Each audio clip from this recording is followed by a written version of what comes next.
ఈ కార్యక్రమానికి నన్ను ఆహ్వానించినటువంటి పెద్దలకి అభినందనలు తెలియజేస్తూ, షాద్ నగర్ ప్రాంతానికి ఇది మొదటిసారి మేము రావడం నాకు చాలా సంతోషంగా ఉంది. ఇంకొక ముఖ్యమైనటువంటి సంతోషం, ప్రతిరోజు అనుక్షణం ప్రతిదినం ప్రతి గడియ మేము కోరుకునేది ఇదే, సంఘటితం ఐక్యమత్యం మేము కోరుకునేది ఇదే, అనునిత్యం మా తపస్సంతా ఇదే. మేము అమ్మవారిని ఒకటి అడుగుతా, అమ్మా నా జాతినంతా ఒక తాటి మీదకు తీసుకురా. ఇప్పుడు అనిపిస్తుంది అమ్మవారు మా మొరను ఆలకించింది, మా తపస్సు ఫలించింది అని చెప్పి ఈరోజు నా మనసు చాలా సంతోషంగా ఉంది.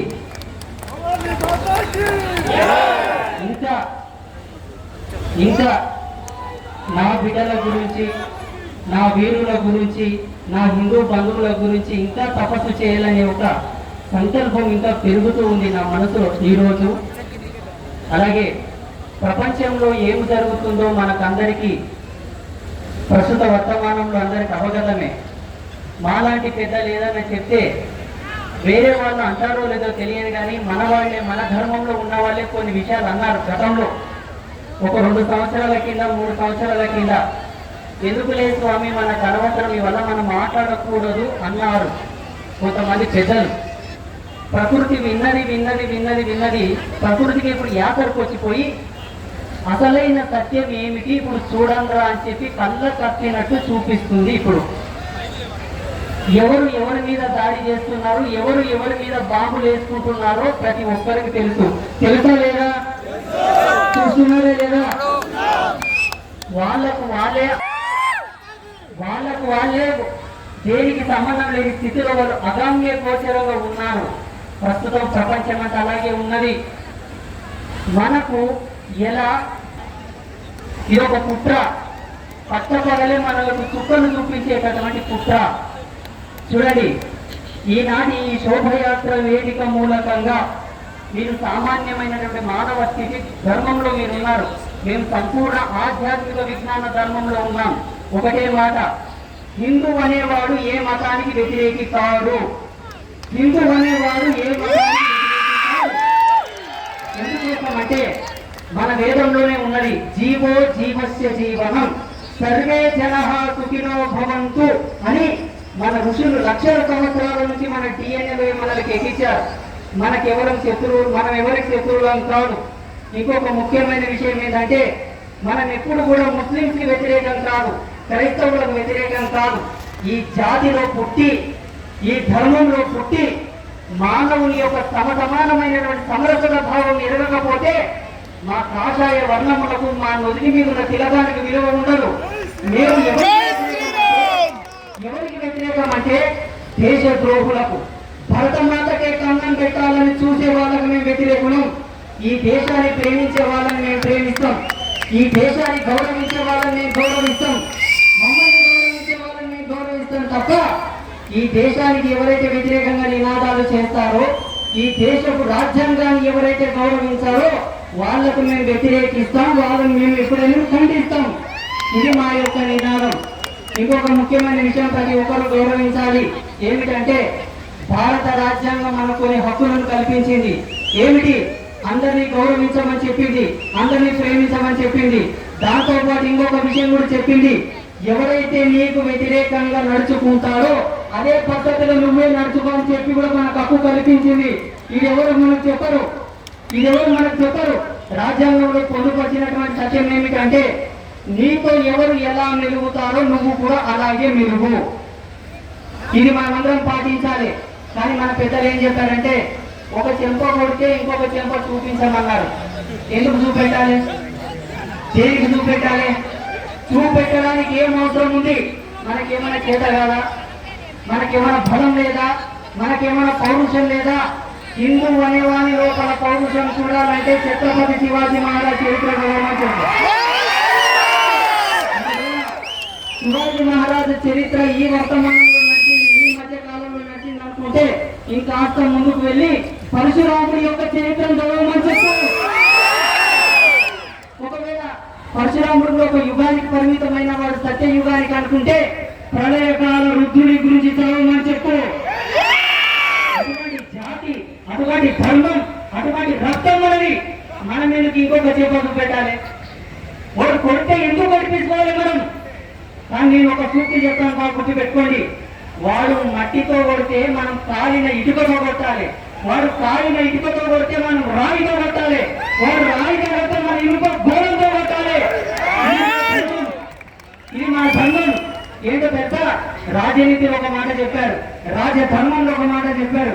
ఏం చెప్పారంటే క్షాత్ర ధర్మానికి మొదటి అలంకారం ఏంటంటే సహనం, ఓర్పు, సమానత్వం. ఈ హక్కులు దాటిన వారిని ఎప్పుడు కూడా మనం క్షమించకూడదు. ఈ హక్కులు దాటిన వారిని కనుక మనం క్షమిస్తే, ఈ హక్కులు చెరిపిన వారిని కనుక మనం క్షమిస్తే మనకన్నా మూర్ఖుడు, మనకన్నా అజ్ఞాని ప్రపంచంలో వేరొకడు ఉండడు. ఎందుకోసం అంటే హిందూ అనేవాడు ఈ ప్రపంచంలో ఏ ఒక్కరికి అన్యాయం చేసిన చరిత్ర లేదు. పంచభూతాల సాక్షిగా లేదు. మనకు 10 మందికి అన్నం పెట్టడం తెలుసు, 10 మందిని బతికించడం మనకు తెలుసు. ఎందుకంటే మన ఋషులు మనకు అది నేర్పారు, మన శాస్త్రాలు మనకు అది నేర్పింది, మన ధర్మం మనకు అది నేర్పింది. ఇంతటి సమరసత, సమానత్వం కలిగినటువంటి మన జాతి మీద, మన ధర్మం మీద కన్నేయడానికి వాడెవడు? ఎవరు? నిన్న ఒకరు స్టేట్మెంట్ ఇచ్చారు. ఏమన్నారో తెలుసా? మా దినం ఒకటి వస్తుంది, మా దినం వచ్చినప్పుడు మీరు తాక్కోవడానికి సందులు గొంతులు సరిపోవని స్టేట్మెంట్ ఇచ్చారు. ఏమవుతాం? ఇప్పుడు వేరే దేశాలు ఒకరి మీద ఒకరు బాంబులు వేసుకుంటున్నారు. మిగిలింది ఏంటి? కన్నీటి శోభ, తినడానికి తిండి లేదు, ఆర్థిక నష్టం, జన నష్టం, ప్రాంత నష్టం. ఏమొస్తుంది? చంపుకుంటే ఏమొస్తుంది? బాంబులు వేసుకుంటే ఏమొస్తుంది? ఇంకొక సత్యం బాగా గుర్తు పెట్టుకోండి. ఈ బాజారు వేదికగా చెప్తున్నాను, కయ్యానికి తాను తువ్విన వాడు ఎవడు కూడా గెలవలేని చరిత్రలో.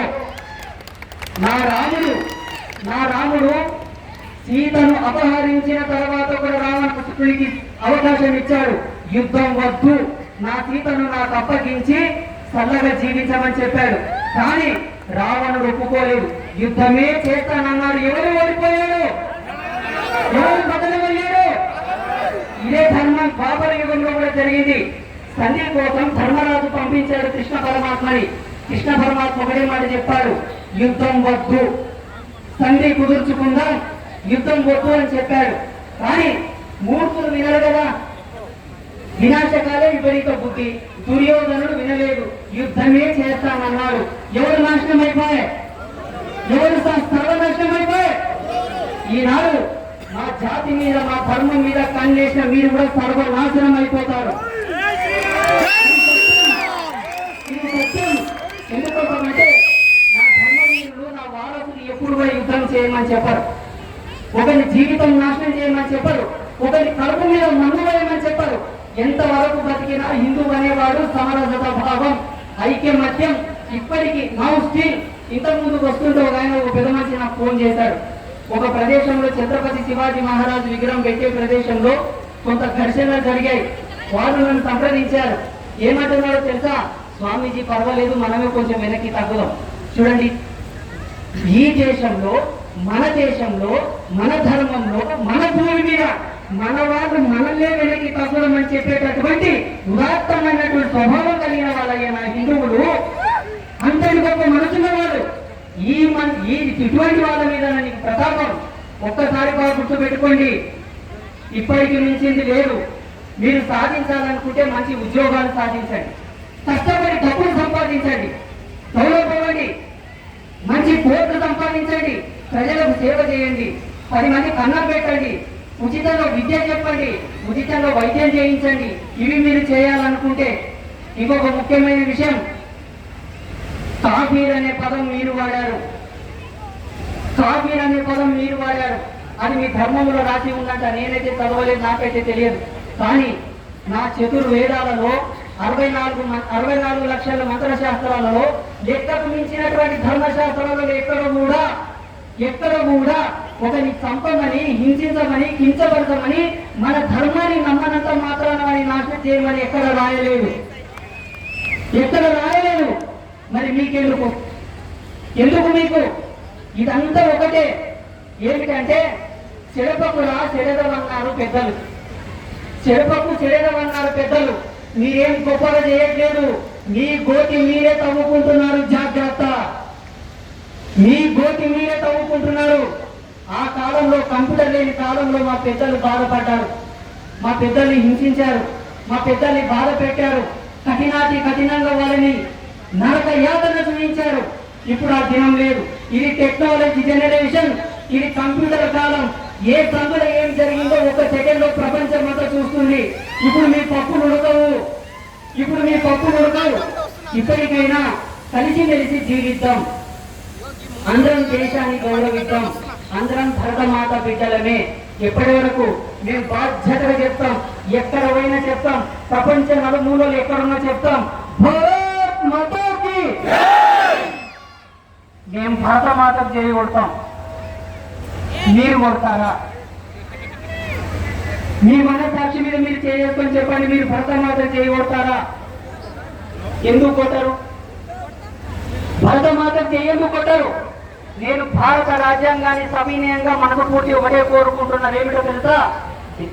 ఎవరైతే భరతమాతకు చేయకపోతారో, ఎవరైతే ఈ దేశపు రాజ్యాంగాన్ని గౌరవించరో, ఎవరైతే ఈ దేశపు పోలీస్ వ్యవస్థను గౌరవించరో, ఎవరైతే ఈ దేశపు న్యాయస్థానాన్ని గౌరవించరో వాళ్ళకు పూలదండలేసి దేశం యొక్క సరిహద్దులు దాటించాలని కోరుకుంటున్నాను. లేకపోతే తెలుసా, మొన్న ఇరాన్ లో బాంబులు వేశారు. ఎవరో మనకు సంబంధం లేదు. ఇరాన్ లో ఎవరో బాంబులు వేస్తే ఇక్కడ వాళ్ళు సంతాపం తెలుపుతున్నారు. ఎందుకు? ఎందుకు? ఏ మోసం? ఏపీజే అబ్దుల్ కలాం ఆజాద్ గారి యొక్క సంతాప దినం ఒక్కరన్నా జరుపుతారా? ఎందుకు? ఎందుకు జరపరు? అంటే అబ్దుల్ కలాం ముస్లిం కాదా? ఎందుకు అబ్దుల్ కలాం ముస్లిం కాదా? మీకు చిత్తశుద్ధి ఉందా? నేను ప్రశ్నిస్తున్నా ఈ వేదిక మూలకంగా. చూడండి, ఎవరికో మద్దతు తెలుపుతారంట. రేపటి నాడు వేరే దేశం వారు ఈ దేశం మీద దండయాత్రకు వస్తే, ఈ దేశం మీద యుద్ధం ప్రకటిస్తే వీళ్ళే మన మీద దాడి చేస్తారు తప్ప వాళ్ళని మీరు ప్రతిఘటించరు. వాళ్ళ మీద మీరు దాడి చేయరు. ఇప్పటికైనా అర్థం చేసుకోవాలి. ఎవరు ఈ దేశపు పౌరుడు, ఎవరు ఈ దేశానికి అవసరమైన వారు అని చెప్పి ప్రకృతి మన కళ్యాణుగా సజీవ సాక్ష్యం చూపిస్తుంది. మాలాంటి వాళ్ళు చెప్తే మత విద్వేషాలు రెచ్చగొడుతున్నాడు ఈ స్వామీజీ అంటాడు. ఎవరు? మన వాళ్ళే. ఏమన్నా ఉన్నట్లు చెప్తే ఈ స్వామి మతాల మధ్యలో చిచ్చులు పెడుతున్నారని చెప్తారు. ఇప్పుడు మీ కళ్ళకు కట్టినట్టే తెలుస్తుంది కదా. ఇప్పటికైనా నమ్మకపోతే భగవంతుడు అనేవాడు మనల్ని కాపాడడానికి రాడు. మనం ఏం వాళ్ళ మీద యుద్ధం చేయకర్లా, వాళ్ళ మీద దాడి చేయకర్లా. మన వాళ్ళని మనం గౌరవించుకుందాం. మన వాళ్ళని మనం ప్రేమించుకుందాం. మన వాళ్ళని మనం ఆదరించుకుందాం. ఎవరు మనవాడు? నష్టను పొట్టు పెట్టిన వాడు మనవాడు. నడుముకు మొలతాడు కట్టినవాడు మనవాడు. మన పెద్దలు మనకు బెస్ట్ ఎగ్జాంపుల్ ఇచ్చారు. ఎవడయ్యా హిందూ అంటే పొట్టిని పొట్టు పెట్టిన వాడే హిందూ. ఇది మన సంస్కృతిలో ఇది మంచి అథారిటీ మన యొక్క జాతికి. అక్కడ ఏంటి? వాడు ఏ కులం వాడు, ఏ ప్రాంతం వాడు, ఏ వర్గం వాడు మనకు సంబంధం లేదు. జై శ్రీరామ్ అన్నాడా లేదా మనవాడు? ఓం నమ శివాయ అన్నాడా లేదా మనవాడు? అని మనం చూడవలసినటువంటి అంశం ఇది. మీరందరూ గుర్తు పెట్టుకున్న నాడు మన దేశం మనం సస్యశ్యామలంగా ఈ భరత జాతిలో తలెత్తుకొని గర్వంగా మనం బ్రతకగలుగుతాము. అవునా కాదా?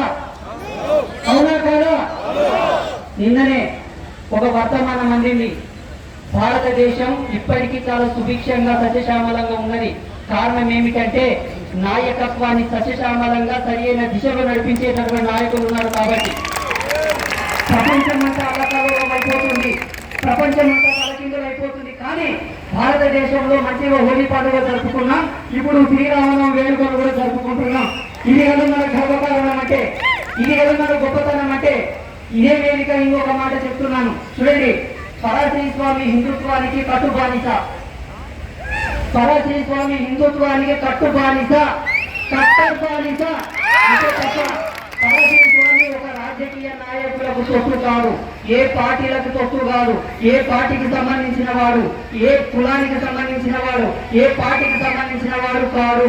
నేను బతికిన నాడు హిందుత్వం కోసం బ్రతుకుతా, హిందుత్వం కోసమే జీవిస్తా.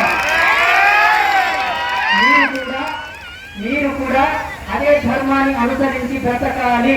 బ్రతుకుతారా లేదా? బ్రతుకుతారా లేదా? అయితే అందరు చేతులు పైకెత్తి పిడికిలు బిగించండి.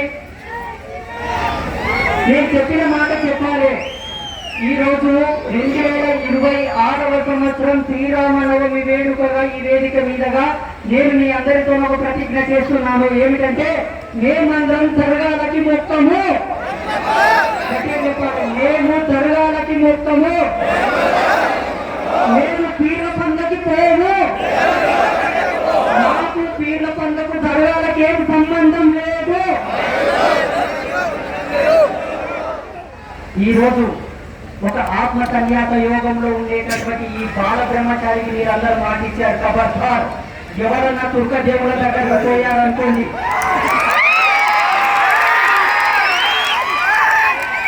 నాకు మాటిచ్చారు, మీరందరూ నాకు మాటిచ్చారు. నేను ప్రతి ఒక్కరికి చెప్తా, ఈ ప్రోగ్రాంలకి నన్ను పిలవకండి అని చెప్తాను. కానీ వీళ్ళు వినరు, నన్ను వినుతారు. నేనంట వేరే స్వామీజీలు చాలా మంది ఉన్నారు, ఆయన వాళ్ళని పిలిపించుకోండి, సామరస్యంగా మాట్లాడతారు, శాంతిగా మాట్లాడతారు, మంచిగా చెప్తారు, పోతారు. నన్ను పిలిపిస్తే లేనిపోని పంచాయతీలు ఇచ్చే చిచ్చులు పెట్టిపోతా. అంటే చిచ్చులు పెట్టండి, మీకు చిచ్చు పెట్టే నేను.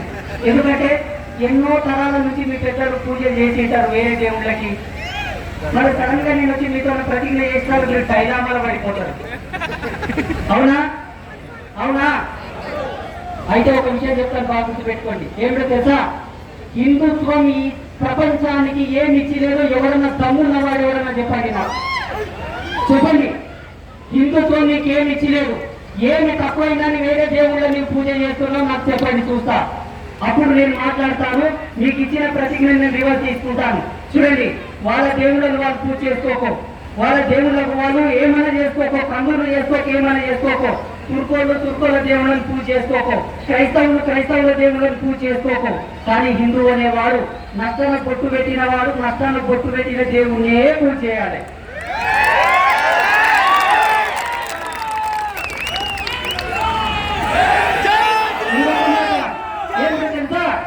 మన వేదం ఏం చెప్పింది తెలుసా? అమృతస్య పుత్ర ఆత్మవైహి స్వయం శివై. నీవు శివుని పూజించాలి కానీ శివాలను పూజించాలా?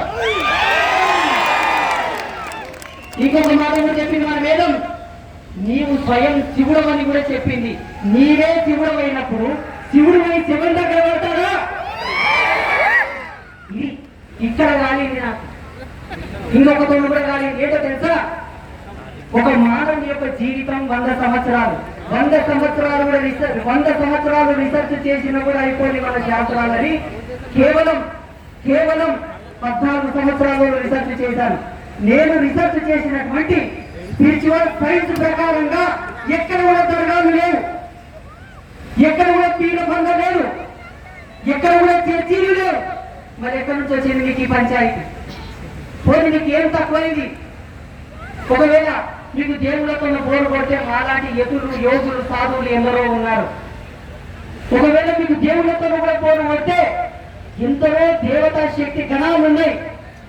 నీకు తినే దేవుళ్ళు కావాలన్నా, తాగే దేవుళ్ళు కావాలన్నా, సాత్విక దేవుళ్ళు కావాలన్నా, మంత్ర దేవుళ్ళు కావాలన్నా, శుద్ధ దేవుళ్ళు కావాలన్నా, ఏ దేవుళ్ళు కావాలి మీకు? ఎందుకు పోతున్నారు? ఇక్కడ ఇలా అనేకమైనటువంటి అంశాలను శోధించిన తర్వాత నా కడుపు మండి ఈ రోజు ఇంత గాంభీర్యంగా నేను మాట్లాడుతున్నాను. బాగా గుర్తుపెట్టుకోండి. అర్థమవుతుందా? అర్థమవుతుందా? బ్రతికిన నాలుగు హిందువుగానే బ్రతకండి, సత్య కూడా హిందువుగానే చచ్చిపోండి. అది మన జన్మకు గొప్ప హక్కు. అవునా కాదా? అవునా కాదా? ఈరోజు శ్రీరామనవమి. రాముడిలో ఉండేటటువంటి గొప్పతనం ఏంటో తెలుసా? మర్యాద. ఎప్పటి వరకు? మనలా ఉన్నంత వరకు మర్యాద.